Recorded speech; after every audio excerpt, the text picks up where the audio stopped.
Prezados alunos do Logos Teologia, na aula passada a gente falou sobre Deus e a matemática. E hoje nós vamos falar sobre Deus e o cosmos. Cosmos é uma palavra do antigo grego.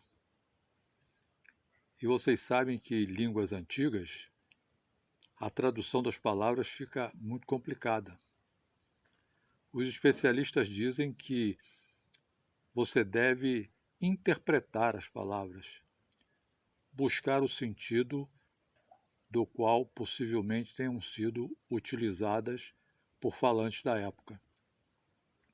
E consta que Pitágoras usou essa palavra cosmos para se referir ao firmamento, ao céu, ao conjunto das estrelas, das constelações. E então essa palavra cosmos passou a ter um sentido de firmamento, de céu, de universo. Imediatamente essa palavra agregou dois prefixos, o macrocosmos e o microcosmos. O macrocosmos, ele se refere a tudo que é maior que nós. As estrelas, o sol, a lua, as montanhas, as florestas, os rios, os lagos. Isso, lato sensus, é o cosmos, é o macrocosmos. E o microcosmos é tudo menor que as pessoas. Então, os insetos, as bactérias,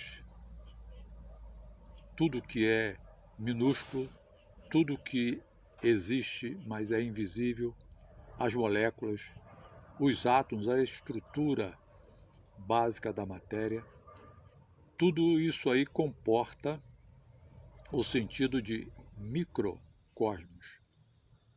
E Deus é o criador do cosmos, tanto do macro como do micro. E de nós também, das criaturas que habitam esse cosmos. Muito bem. Nós vamos começar a falar um pouco sobre o microcosmos.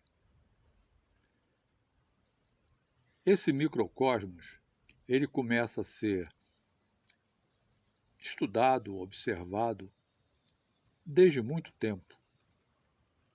Lá na antiga Grécia, Demócrito, discípulo de outro filósofo também, Leucipto, eles criaram a ideia de que a matéria era toda formada de partículas. Partículas indivisíveis. Por isso o nome átomos. A, não, e tomos, parte. Então, indivisível, não pode se transformar em partes. Só que essa ideia de Demócrito era que existia uma infinidade grande de partículas. E essas partículas iam se ligando umas às outras, como se fossem esses joguinhos de armar, para compor as substâncias, os objetos. E essa ideia se propagou, foi considerada durante muito tempo como a ideia básica da matéria. Isso permaneceu por muito tempo, muitos filósofos, muitos sábios não contestaram essa ideia de que havia essa partícula mínima, indivisível. Aristóteles vem questionando um pouco essa ideia, dizendo que a matéria teria uma constituição contínua. não era necessariamente criada por partículas que se juntavam. Para Aristóteles, você tem a essência terra, água, ar e fogo. Esses 4 elementos são os elementos básicos da formação de qualquer objeto. Essa ideia perdurou por um bom tempo. Já na era cristã, bem aqui, no século XIX, não século XVIII, um cientista chamado Dalton, ele começou a fazer uma especulação sobre a natureza dos corpos, mas manteve a ideia de átomo como partícula básica indivisível. As observações, as pesquisas continuaram,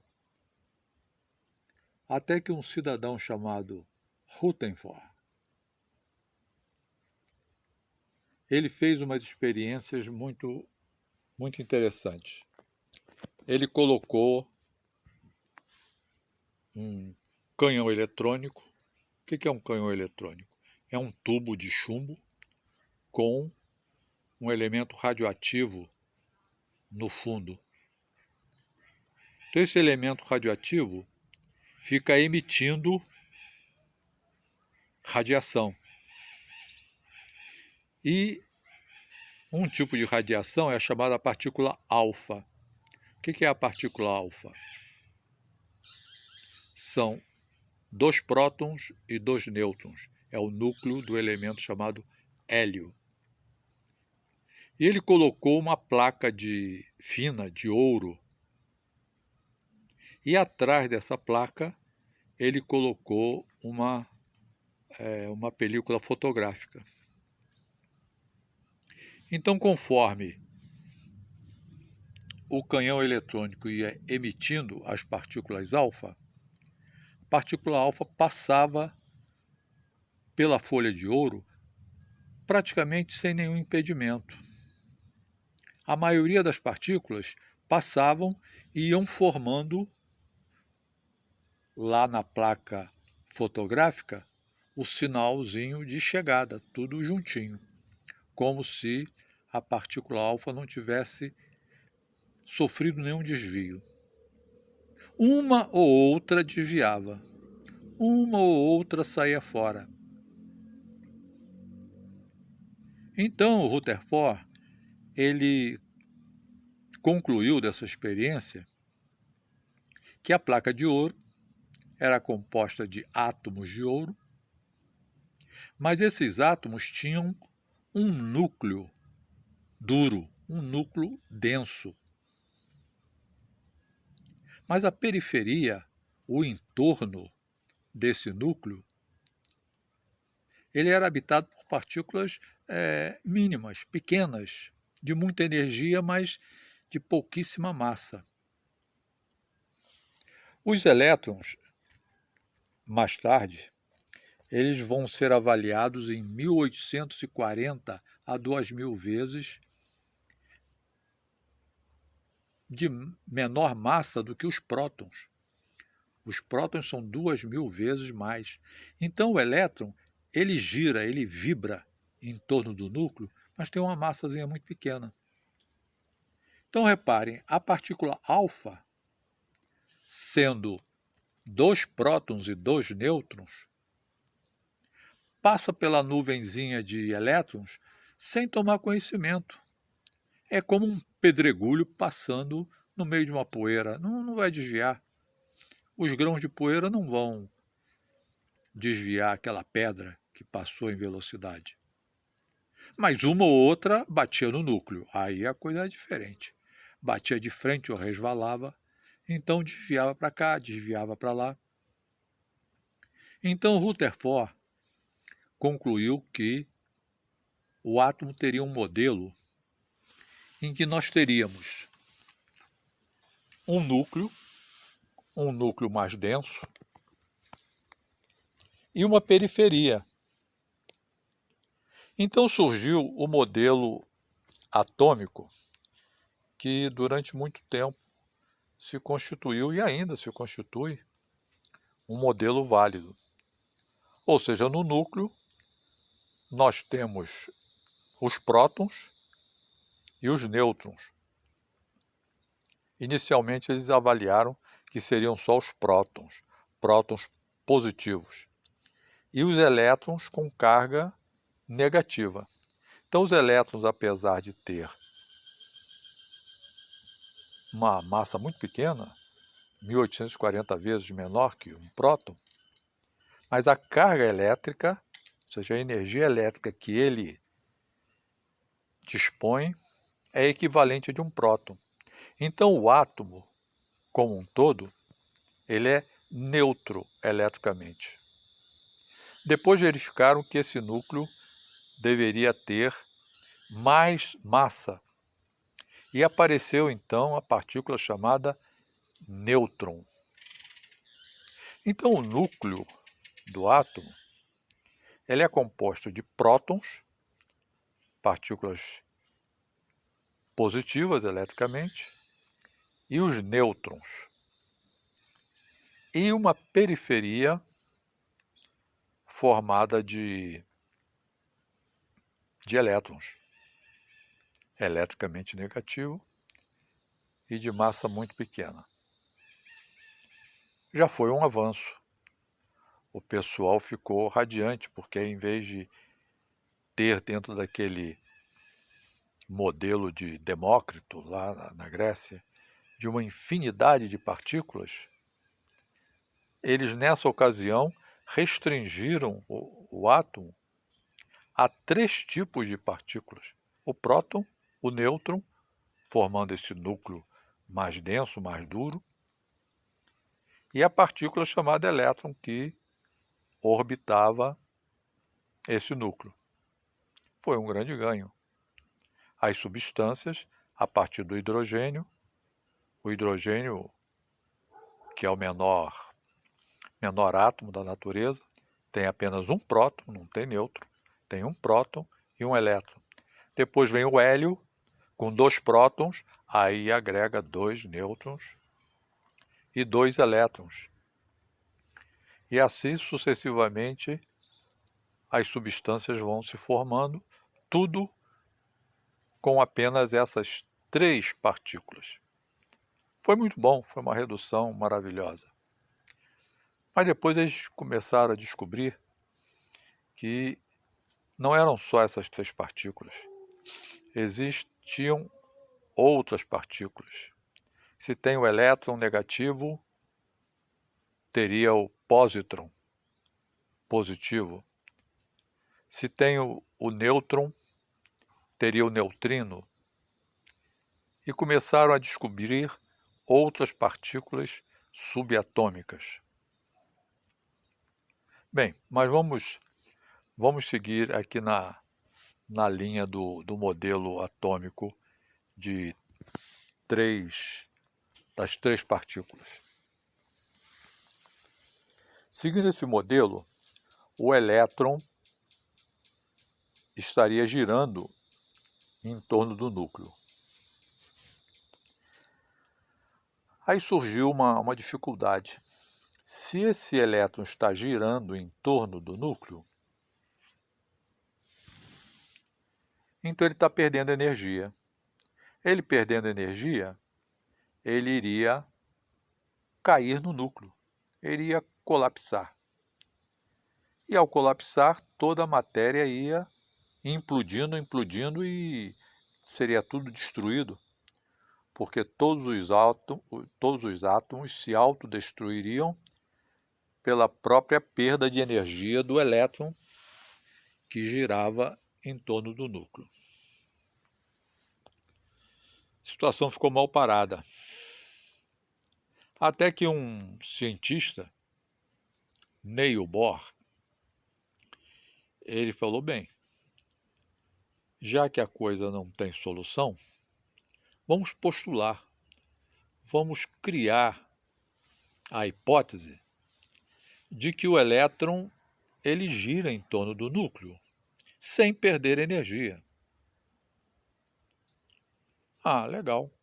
Vamos ver se isso funciona. Mas para funcionar, os elétrons teriam que estar em camadas. Eles não poderiam girar livremente. Eles estariam em camadas. A primeira camada, a segunda camada e assim por diante.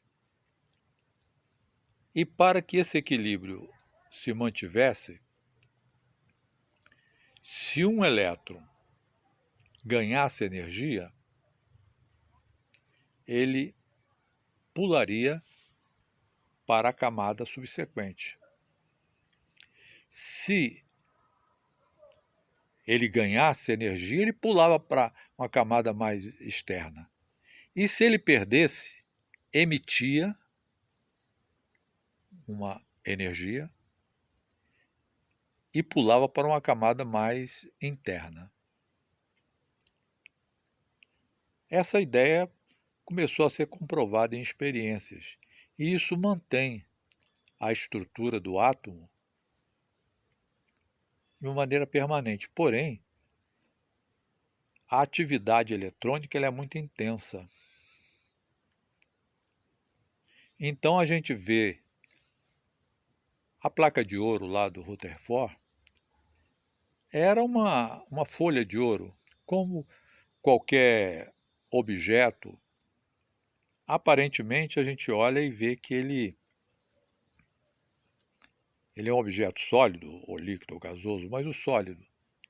Na realidade, a maior parte dele é de espaço vazio ocupado pelo elétron.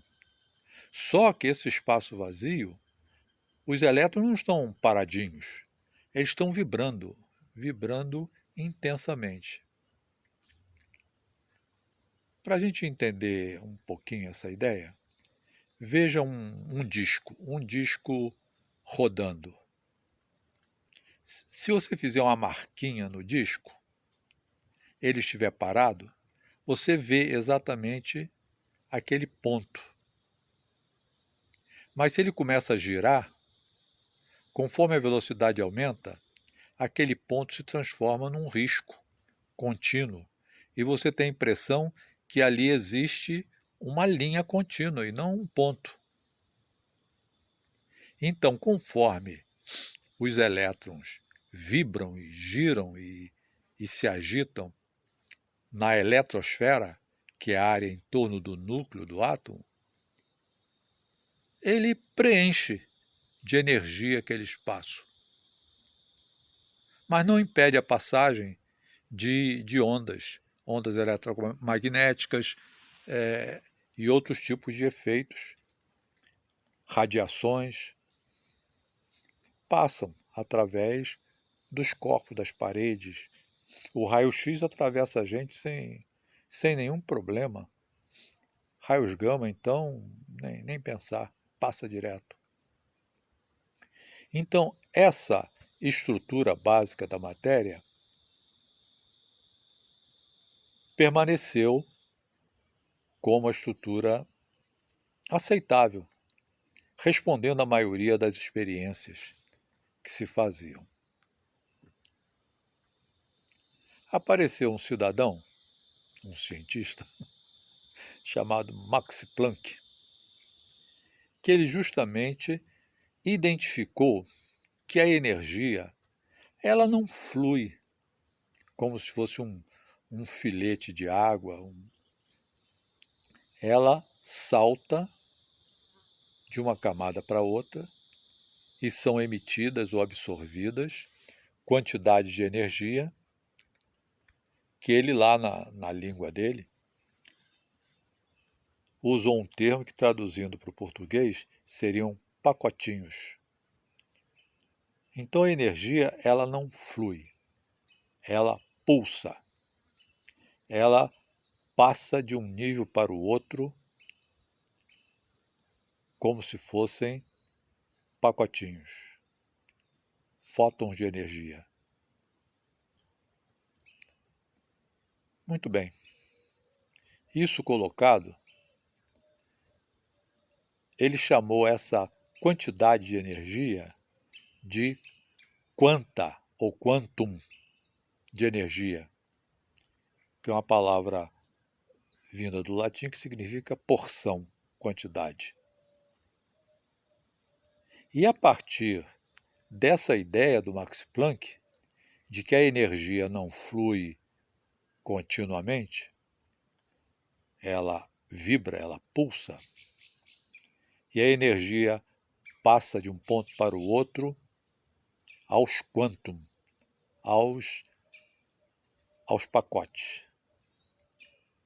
Então apareceu aí a semente da teoria quântica, a teoria que se baseia em energia não contínua, energia transferida, energia que flui de uma maneira pulsante. A teoria quântica vai se desenvolver bastante quando um grupo de cientistas, basicamente o Heisenberg, ele estabelece que nesses locais onde os elétrons estão, você não pode identificar simultaneamente a posição e a velocidade do elétron. Ou você identifica um e deixa o outro em aberto, ou identifica o outro e deixa o outro em aberto.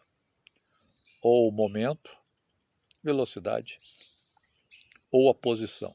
Os dois ao mesmo tempo não dá para você estabelecer.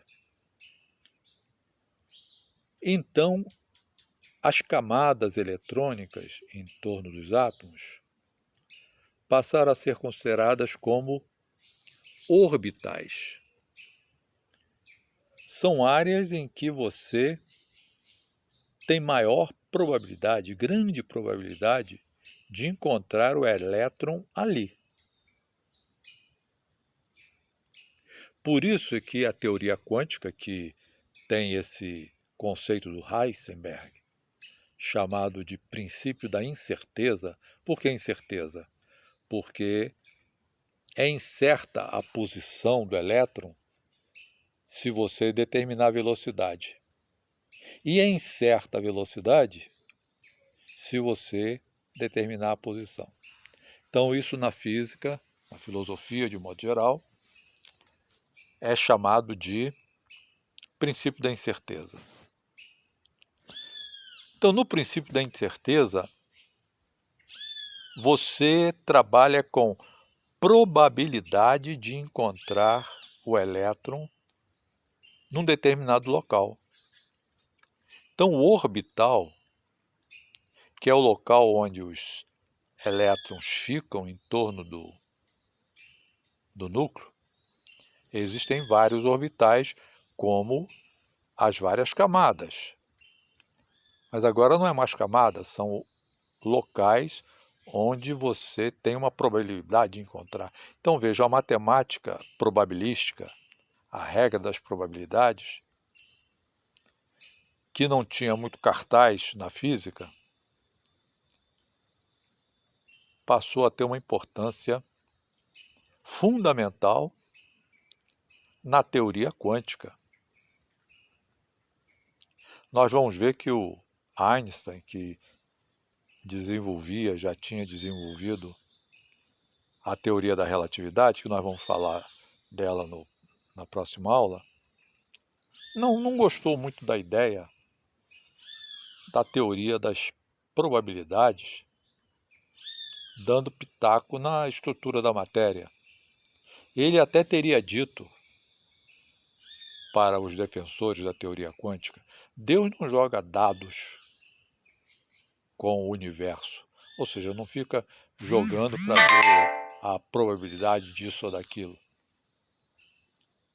Os defensores da teoria quântica não gostaram da piada do Einstein e responderam: Einstein, para de dizer como é que Deus tem que fazer a sua estrutura atômica?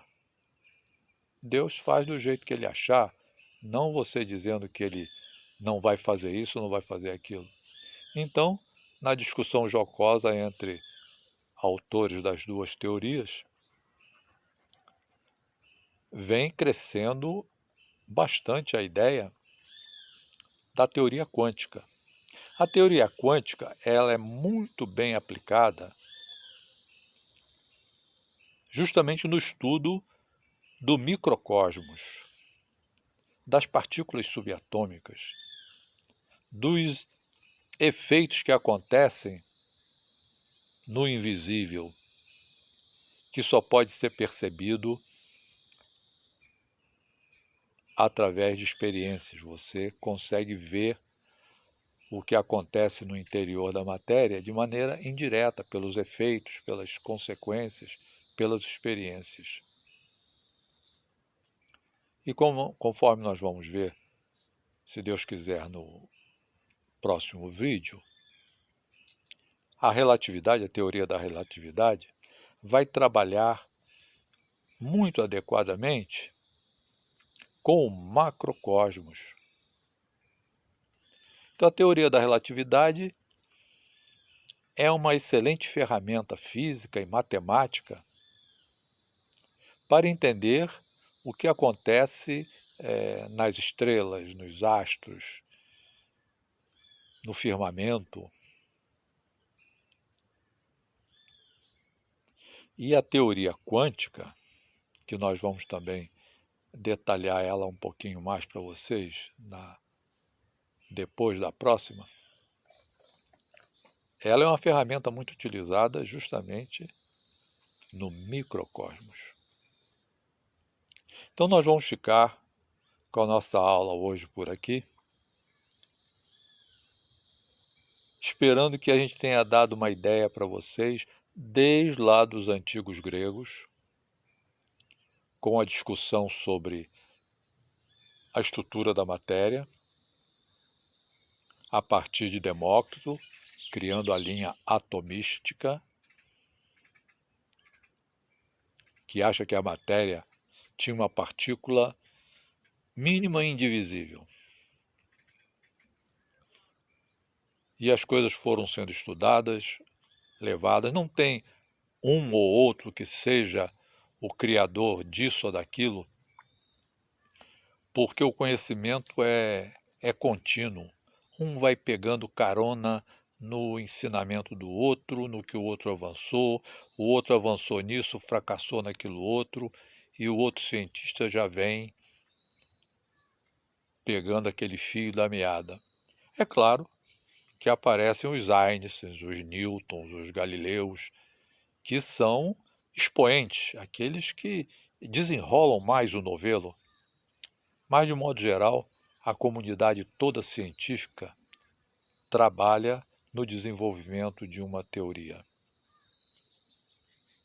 Deus criou esse universo e vai permitindo que a gente vá tomando posse dele, conhecendo ele, devagar, sempre para frente.